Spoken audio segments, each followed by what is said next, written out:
my shot. I am not throwing away my shot. And yo, I'm just like my country. I'm young, scrappy, and hungry, and I'm not throwing away my shot. I'm gonna get a scholarship to King's College. I probably shouldn't brag, but that guy amazing astonished. The problem is I got a lot of brains with no polish. I gotta holler just to be heard with every word I got knowledge. Diamond in the rough, a shiny piece of coal, trying to reach my goal.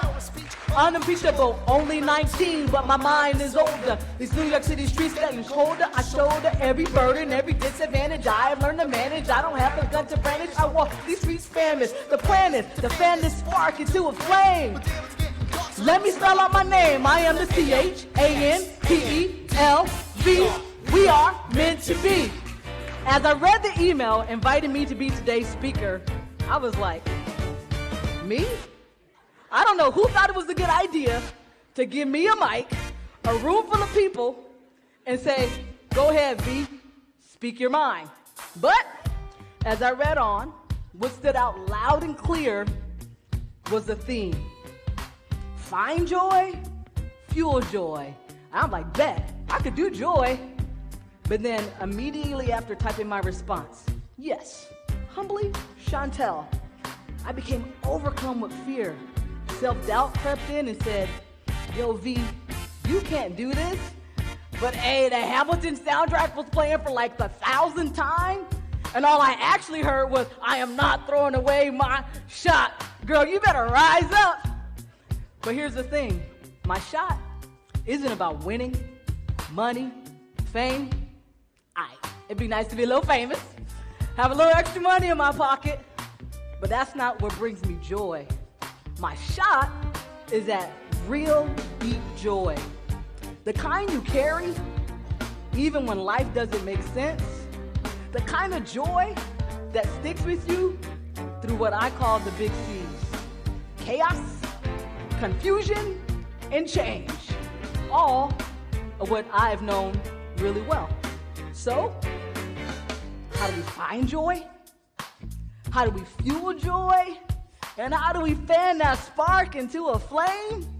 Something that we're willing to like share with other people and not just keep for ourselves. So, over the summer, I asked a bunch of people, what do you think is the difference between happiness and joy? What was clear? They are not the same. Happiness tended to be about what's happening, tied to circumstances like, hey, you get a good grade? Happy. You get your phone back from phone jail? Happy. Somebody's mom brings crumble cookie or snack attack? Oh, happy. No homework? Okay, that's borderline joy. Happiness overfloweth, yes. But what about when times are hard? When your heart is heavy? Or when your day, or maybe even your life, just isn't going your way? Well, that's where joy creeps in. You may not always recognize it because it's not always loud. It's not always flashy.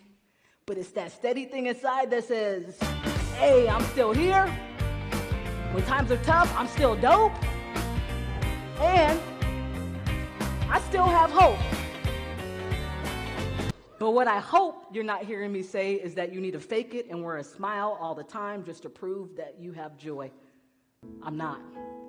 Instead, it's that quiet inner strength that says, just keep swimming. Just keep swimming, right? Because joy is a decision, okay? Not a reaction. Happiness reacts to what happens. Joy remembers who you are no matter what's happening, right? Happiness can be a feeling, right? Joy is a foundation. Happiness can be fleeting. Joy is rooted. Happiness is about circumstances. Joy is about perspective. Keep that one locked in, right? I'll be honest with you, joy did not come easy for me. The big C's, chaos, confusion, change, man, that was just life.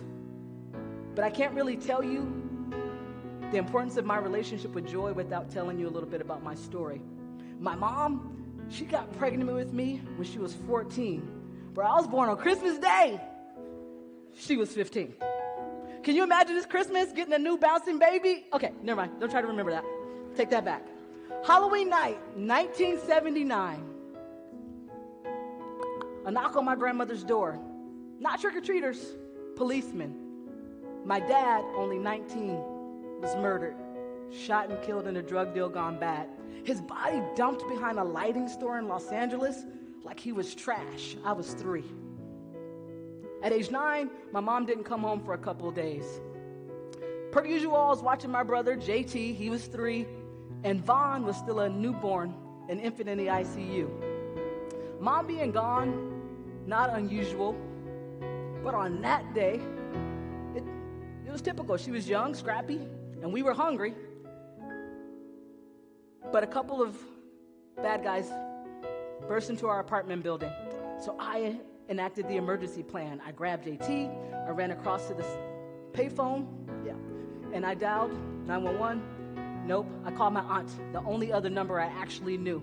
My auntie Phyllis sent police to us. They showed up. I watched as they raided our apartment. My mom didn't come home because she had been arrested. On that day, my brothers and I entered foster care. My mom didn't come home from jail until I was in the 9th grade. It was tough. The 4 of us never lived together again. I bounced around living with my grandma, my great-grandma, my aunt, my coach, a family friend, my mom when she got out for a small stint, and then back with my grandmother again. That meant 5 elementary schools, 2 junior highs, 2 high schools, 1 mini stint with a gang, 2 out-of-school suspensions, and 1 arrest. All different cities, all different states, and all before senior year, but I was thriving in sports, killing it, but drowning in life. Struggling with an undiagnosed learning disability standing in between me, a qualifying SAT score, and a shot at a full college basketball scholarship. But with a lot of help, a lot of teachers, a lot of people, okay? A lot of support. While shouldering every burden, every disadvantage, I learned to manage. I graduated high school, finished college, got that scholarship. Later, earned a master's degree in education. I thought maybe finally an end to all the chaos, confusion, and change. Maybe now joy. But then, in my early 30s, I woke up one day, not able to feel my legs. Doctors found a 10-pound tumor in my abdomen. I went into an emergency surgery, and while under, I had another emergency surgery, a hysterectomy. When I woke up, I learned that I would never be able to have children. That cut deep. The image of joy that motherhood brings was gone in a flash. I thought maybe I wasn't supposed to be here, self-doubt said. But joy said, nah, I don't want to die for them to miss me. Yes, I see the pain that they wishing on me. Hope I got some brothers that outlive me. They gon' tell my story, it was different for me. God's plan, God's plan. I hold back sometimes I don't, I feel good sometimes I won't.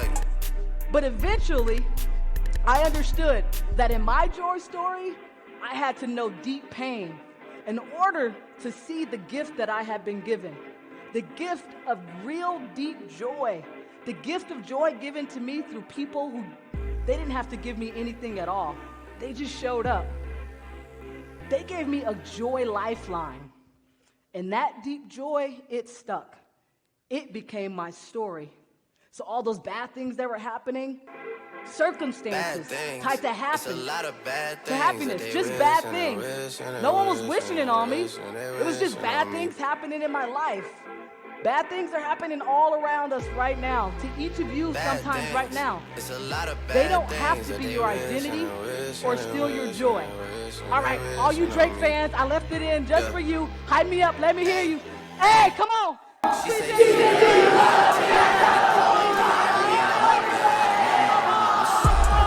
Hey, I messed with that line too. That's why I'm so grateful for all the people in my family, the moms, the dads, the biologicals, that helped me to stay hungry and scrappy in the right ways. What I hold on to is this, the plan. And that was the people The people who showed up for me, they didn't love my struggle, but they loved fueling my joy so that my spark could grow, right? So that's who I try to be right now. As a wife, a mom, a teacher, a coach, just a joy cheerleader. Bro, that's why I love pep rallies, golf cart karaoke, dances, relays. But what really fuels my joy is my classroom. It fans my spark so much that I can't help but spread it with each of you. Here at Culver, we talk about the people all the time, right? I get that because joy can be built in solitude, but it breathes in community, right? We create joy when we look up from our phone, say, how are you, and mean it. That's joy. When we see someone quiet and then we sit with them in the dining hall, that's joy. When we just show up doing the basics, kindness, that's joy, right? Contrary to popular belief, you don't have to have it all together to fuel joy. I was walking next to somebody and they were whistling this song and I started bobbing my head, feeling good as hell. I just looked at them, I didn't even know them. I smiled and I just kept it moving. They didn't know I was having the worst day ever. But they fueled my joy. That's that self-love kind of joy. That's that walking like you belong kind of joy. That's that holding the door open for someone else to shine and actually shining too kind of joy because you can share. You know what I heard? I heard you die twice. Once when they bury you in the grave, and the second time is the last time that somebody mentions your name. So when you leave here on this earth, will you take more than you gave, or will you look out for the people, or do it all for fame? You know this. It's Exodus, searching for euphoria. Got 20,000 deep up here in Epley. We some warriors. My mama told me never bow my head. I want you to feel that glorious kind of joy. You deserve it. You'll always have chances to start again. You were born to feel joy. Don't ever forget that. We want you to feel that glorious kind of joy.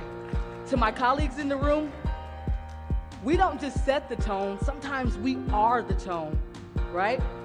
We don't just shape the living here. We shape the living and the learning. So this is not a call out, it's a call in. We can create a kind of place where joy is the tone, right? Not just for the students, but fueling and fanning each other's spark. Alumni tell me all the time, what they remember most is not always the lessons, but it's the how and the why we delivered them. That matters. That's us sparking and fueling joy. We can do that for them. All right, you probably felt like you just watched a Lifetime movie special. So how about we find out what we're made of? Look to your partner next to you and say, you know what? You can count on me. Tell them. You can count on me like 1, 2, 3. You'll be there, right? And I know it. And I need you. I can count on you. But I'll be there. Why? Because, bro, that's what friends are supposed to do. So you know what? Be that person. Be that person. The one who shows up with kindness. The one who shows up with joy. The one who shows up with presence. Okay? I'll close with this. Hold on, wait. I'll close with this. If joy were a group project, we'd be making the band right now. No solo artists. Mixed bands, boy bands, girl groups. We be all with matching outfits. All right, look like y'all got that part figured out. So get ready for the Joy Tour. We're going to be supporting each other through the sad songs and all the stadium bangers. We will be the fire on the playlist. All vibes, no skips, because joy moves. It'd be something like going viral because we're building a culture where joy is normal, laughter celebrated. We'll have a one-hit wonder like called Nobody Walks Alone. Sounds pretty good. So I hope you're ready because we're about to make our first song together. As we dive into the theme, Find Joy, I invite you to be in my band. It's called One Culver. Here we go. We're about to record our first cover, so I'm inviting you to sing with me. You ready? Simple choreography. Here we go, ready? Staring at the blank page before you, I'm talking dirty windows. And next word that you cannot find Jesus, for something in the sentence, so close me almost changing. Release your hand and feel the weight on your skin. No one else can feel it for you. Only you can let it in. Nobody else can speak those words on your lips. Be open. Today. Grab the person next to you. We're not going to leave this song unwritten. We were going to commit to writing a song with 3 lyrics that matter. Finding joy in your people, in your mess. Okay, hold still. You offbeat, hold still. Find joy in your people, even in the mess sometimes. Fuel joy with courage, with vulnerability, and with connection.